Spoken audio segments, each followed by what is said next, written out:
Estamos hoje em Mering, próximo a Augsburg, na região da Baviera, Alemanha, na residência do engenheiro mecânico e violoncelista Theodoro Kottmann-Rombauer.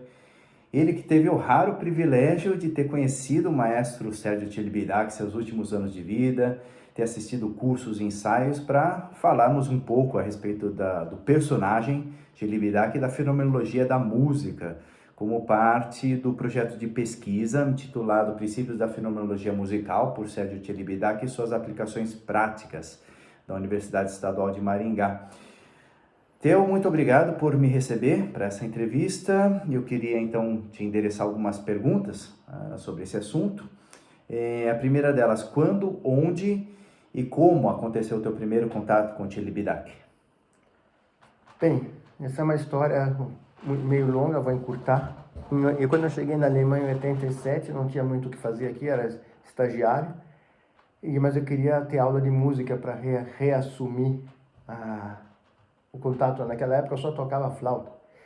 E daí eu conheci o Matthias Goebel, que era aluno do Celibidache real, e ele me sugeriu a começar a acompanhar os ensaios e depois sugeriu a ir para Mainz para assistir os cursos do Celibidache.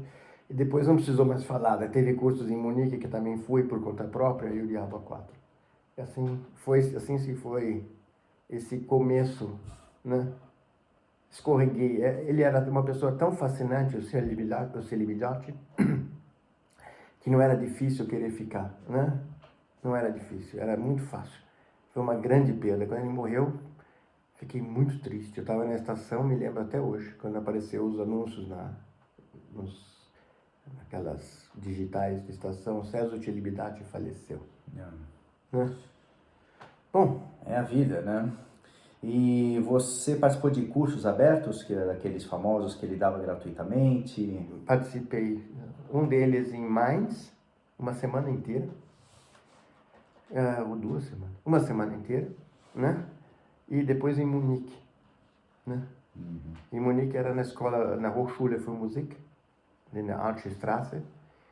E foi muito bom. O de Munique achei até melhor do que em Mainz. Tinha menos gente, dava para fazer mais perguntas, era mais íntimo, sabe? E assim foi. E deu uma boa chance. Em Munique eu consegui fazer as perguntas que eu queria ter feito em Mainz, mesmo porque parte das perguntas eram dele mesmo e ninguém conseguiu responder. Eu fiquei curioso, né? Eu fiz a pergunta, quando é que acontece isso? Quando é que se faz aquilo? Daí, boa pergunta. Naturalmente, é dele. E a propósito, como era a atitude de Celibidache com os alunos? Diferente. Ele era muito... tinha 2 Celibidaches. O Celibidache para os leigos como eu, um doce de criatura. Respondia todas as perguntas, pode fazer a pergunta mais imbecil possível, ele te respondia com todo o carinho e tentava fazer você entender.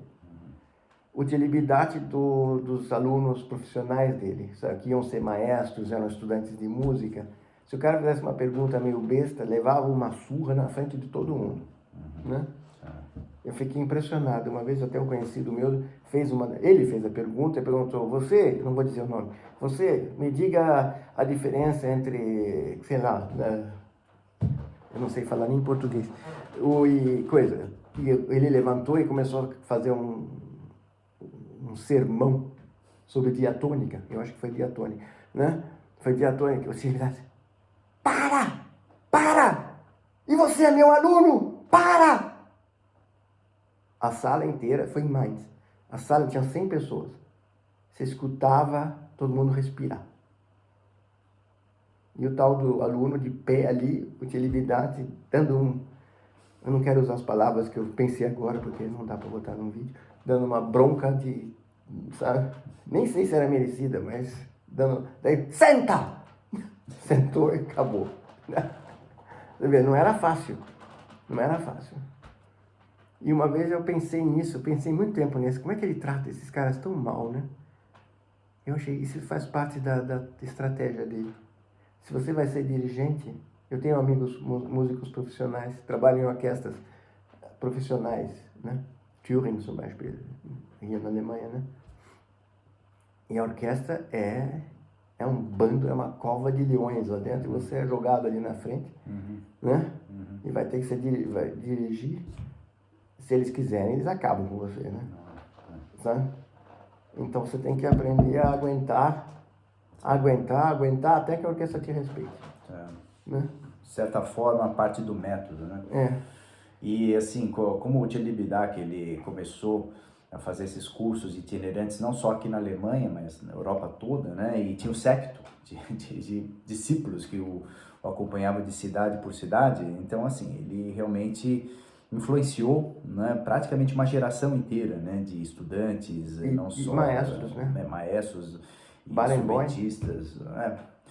Justamente a pergunta que eu queria te fazer. Você acredita que ele conseguiu formar algum herdeiro? Poderíamos dizer que Barenboim foi um herdeiro dele, ou talvez não? Não sei se é um herdeiro, porque o Barenboim e o Thierry Bidak não eram tão longe em termos de idade. O Thierry Bidak é mais velho, mas o Barenboim também não é novo.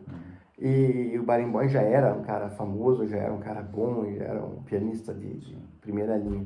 Mas que o Thierry Bidak influenciou o Barenboim com certeza. E daí uma série de... Um herdeiro do Thierry Bidak, eu não sei, mas eu também não estou mais nesse mercado, por exemplo, não estou mais nessa roda faz muitos anos. E depois que virei, teve uma família, né, teve que parar. E então fica difícil falar alguma coisa. Tem o Konrad von Abel, um excelente dirigente, maestro, né? Excelente dirigente, e foi o principal aluno do Thierry Bidak muitos anos. Inclusive tão bom que o Thierry Bidak que escalava o Konrad para substituir o Thierry Bidak quando ele não podia. Né? Ok. E quais eram os assuntos que ele tratava nessas aulas, nesses cursos? Em Mainz, tratava de tudo, inclusive filosofia, filosofia hindu, zen, o Diabo 4, né? E em Munique era mais técnico mesmo, né? Era mais como montar um quarteto de cordas, por exemplo, né? E que num quarteto de cordas, o melhor músico tem que se rebaixar na altura do pior. Por exemplo, uma expressão dele, porque senão a música morre, né? Sabe, tem que nivelar. Para criar uma unidade, né? Para criar uma unidade. Uma unidade tocante, né? Senão a coisa desanda. Ok, e... Bom... Já falamos sobre isso, inclusive. Né? Sim. Mas nas nossas conversas individuais da pesquisa, né? Agora a questão da fenomenologia, né? Ele, enfim, era um entusiasta, né? Ele estudou em Berlim quando o assunto, né, estava na moda, né? E ele, enfim, trouxe esses conceitos todos para uma tradução, né? Vamos dizer, para a área musical. E você certamente ouviu ele falando bastante sobre fenomenologia. E como nós já conversamos muito sobre esse assunto e você conhece bem, eu queria saber se você aprendeu fenomenologia com ele ou por influência dele, ou se você já tinha essa informação antes. Eu já tinha um pouco essa informação antes, porque eu gostava muito do Jean-Paul Sartre, e li um monte de livros do Jean-Paul Sartre, inclusive todas as peças de teatro, etc. e tal. E o Jean-Paul Sartre era um fenomenólogo, né? Sim. Se você quiser. Sim. Talvez ele nunca tenha dito, eu sou um fenomenólogo, mas ele era um fenomenólogo. Sim. Né?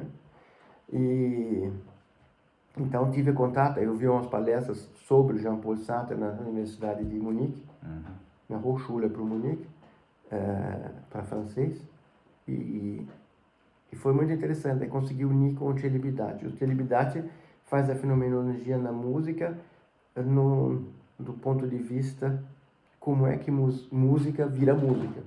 Já te conversamos também sobre isso, que dois tons separados é só barulho, né? Se você levar esses dois tons, levar em uma relação, botar ele um Beziehung, chama em alemão, uma relação, né? Entre os dois, daí você tem música, né? O intervalo, mesma repetição. Bum, bum, né? Você tem uma relação, né? Repetiu. E isso que ele falava mais, né? Ele mostrava isso e mostrava como isso afetava a música em si. Daí vem de novo uma coisa que eu acho que é fenomenológica para burro. Por exemplo, se você faz pim, pim, tem relação um com o outro. Ou pim, bam, Se eu fizer pim, bam, o segundo pim, bam não é igual ao primeiro pim, bam. Pode ser igual o tom, mas não é o mesmo. Porque o primeiro mudou a sua consciência de uma certa maneira. Ele afetou os seus ouvidos, seu cérebro, as suas orelhas, a sua interpretação de som, sei lá, né? E quando vem o segundo pim, bam, daí a sensação é outra. Isso afeta o quê? Afeta como o ouvinte vai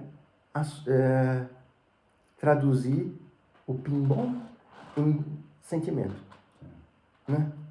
Isso que é importante, é isso que interessa. Você quer transmitir um sentimento para a sua plateia. Agradável, ruim, né? Sei lá. É uma comunicação, né? Sim. Daí a famosa frase, né, que ele falava em quase todas as palestras e aulas, né, que não existe repetição em música, né? Isso não existe temático, repetição. E está atrelado justamente a essa ideia fenomenológica, né, de consciência, né, de fenômenos, enfim, acústicos, né? E aí a gente... Não, aí que eu discordo um pouco. Acusticamente existe a repetição. Se eu pegar um computador, programar uma arranha de torno e mandar ele repetir isso 10 vezes, acusticamente é a mesma coisa. O que muda é o ouvinte. Sim. A consciência do ouvinte. A consciência do ouvinte, e não acusticamente. É a mesma acústica, mesma física, mesmas frequências, mesma quantidade de ar que está se mexendo. Né? O que muda é o ouvinte. Né? Exatamente. O que se move é a consciência, na verdade. Exatamente. O que se move é a consciência. Bem, a questão, né, desse aforismo, né, e de muitos outros, né, como por exemplo, né, o fim está no começo, o começo está no fim, ou a música não é nada, né, os sons podem se transformar em música, né, ou seja, dentro da nossa consciência, né, isso tem também uma certa relação com o Zen budismo, né, no qual ele era entusiasta também, muito, na verdade, adepto, né, e ele chegava a abordar, trazer esses Zen koans, essas perguntas sem respostas, nesses cursos abertos ou não? Ele abordava o Zen, sim. Quanto aos koans, eu não me lembro. Tem que ser honesto, não me lembro. Mas ele falava uma coisa que não se pode querer. Quando você está tocando uma coisa qualquer, você não pode querer, sabe? Você tem que estar, sabe, em flow. Deixar a música acontecer. Es spielt, como se fala, né? Es spielt, né? Sabe, es é o neutro, né? Es spielt. Algo, né? Algo toca. Algo toca. Né? Através de você, mas algo toca. Exatamente. Né?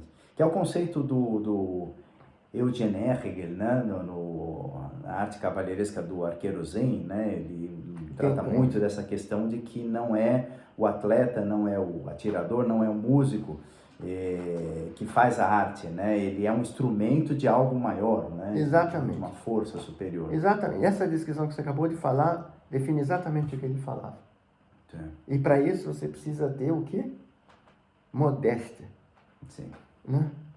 Não era o forte. Não era o forte exatamente o que eu ia falar. Porque não era o forte dele. Mas, por acaso. Por acaso. Mas eu ouvi alguns conceitos do Tiribidade que deu para perceber que é espírito. E é impressionante como ele estava em flow e ele conseguiu transmitir isso para a orquestra. E o mais impressionante, ele já estava velhinho e ele chegou lá no lugar para dirigir, né, no púlpito, pódio, quase carregado. Daí começou a dirigir, eu acho que era Schubert, de Unvollendete, né? E mittendrin, ele estava ali,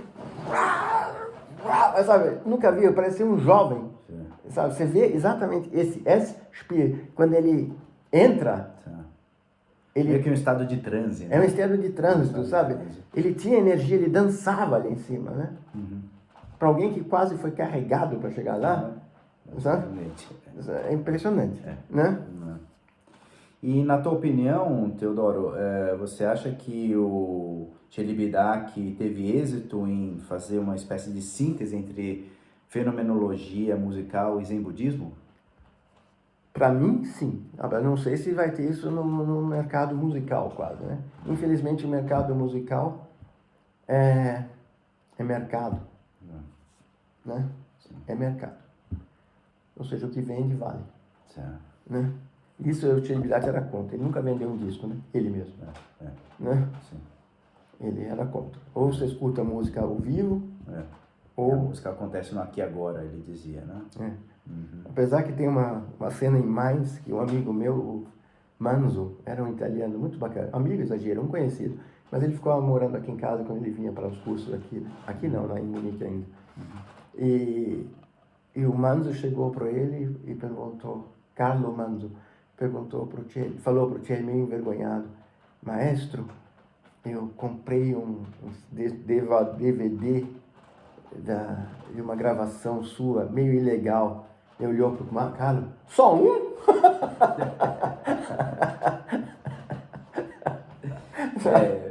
Ele também, uma figura. Sabe, ele não levava muito, sabe, ele tinha humor, ele tinha muito humor, eu conheci muito pouco, infelizmente, pessoalmente, sabe, eu tive pouquíssimos momentos que eu conseguisse conversar com ele assim, eu tinha vergonha de fazer as perguntas, meu alemão não é muito bom, etc. Então, no intervalo, eu ia lá, ficava do lado dele fazendo a pergunta, né? Daí ele falou, não, essa pergunta você faz no público, né?